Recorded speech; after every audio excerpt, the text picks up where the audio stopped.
Well, on Tuesday, President Trump made it official that he is running for re-election, and in the first 24 hours since that announcement, he raised over $25 million for his campaign. That's more money than Joe Biden, Bernie Sanders, Beto O'Rourke, and Kamala Harris combined!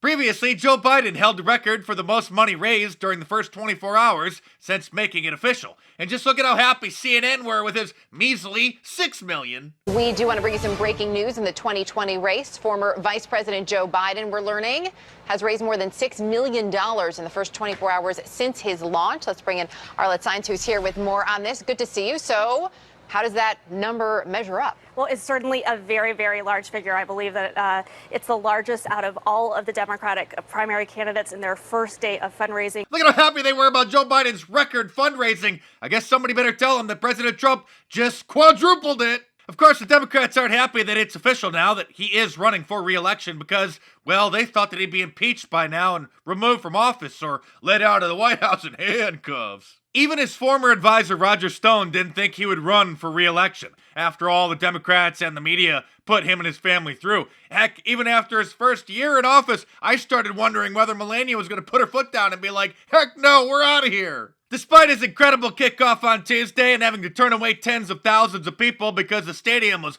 already over capacity, MSNBC's Joe Scarborough says that Trump's heart just isn't in it anymore. I mean, no disrespect to the king of rock and roll, but this is Elvis in 77. Yeah. Just kind of lumbering across the stage, sweating. Yeah. It's Elvis.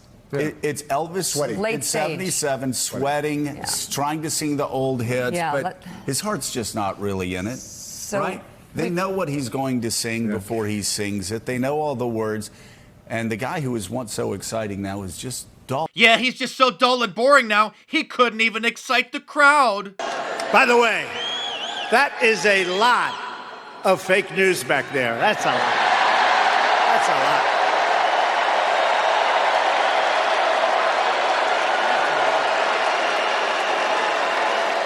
Looks like he's putting the crowd to sleep. I guess we better just vote for Joe Biden, guys. Speaking of falling asleep, this is an unedited, non-doctored video of Joe Biden who looks like he can barely stay awake during an interview. Now, they say it was a joke, but when he uses that language against the political opposition at a State of the Union address for not applauding him enough, what's your reaction to that? I wonder about his grasp of the role of any president. I wonder as to... Meanwhile, Chuck Todd on MSNBC surprisingly called out Alexandria Ocasio-Cortez for being a complete moron for claiming that the illegal immigrants are being kept in camps, and also denounced Democrats for defending her. If you want to criticize the shameful treatment of people at our southern border, fine.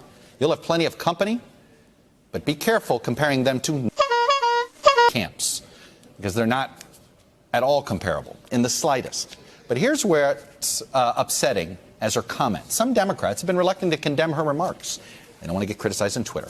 Fellow New York Congressman Jerry Nadler tweeted in response, "One of the lessons from is never again. We fail to learn that lesson when we don't call out such inhumanity right in front of us."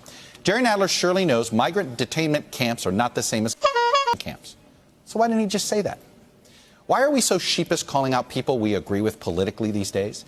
Obviously, this isn't a Democratic Party thing. It's an even bigger problem on the Republican side of the aisle when it comes to President Trump and the reluctance there. Are we really so ensconced in our political bubbles, liberal versus conservative, that we cannot talk about right versus wrong anymore? Some things are bigger than partisanship, or at least they used to be. Well, it looks like Chuck Todd has finally reached his breaking point and can no longer tolerate any more of AOC's idiocy. Those statements caused him to quickly become the top trend on Twitter, not from Democrats praising him for finally injecting some common sense into the debate, but because they're unhinged that he did so.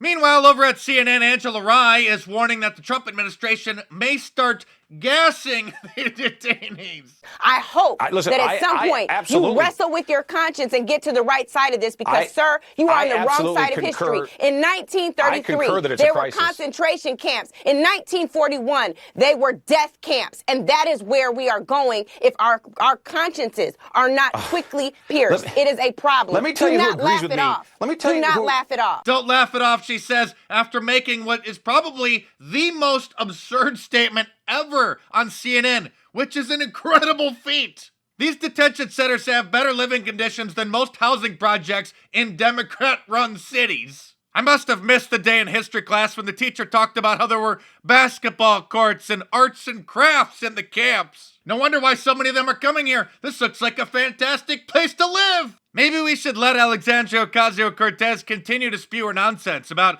how the government is putting them in cages and camps, because maybe they'll stop coming here then. Subscribe to my channel if you're new here, and if you guys enjoy watching my videos, click some of the links in the description below to sponsor the channel, or head on over to my online store at markdice.com and get one of my shirts, like the new 1776 shirt, just in time for Independence Day, and like all of my shirts, it's available, of course, in a t-shirt, long sleeve, and a hoodie, and a whole bunch of different colors as well. So click the link in the description below, or head on over to markdice.com and check it out.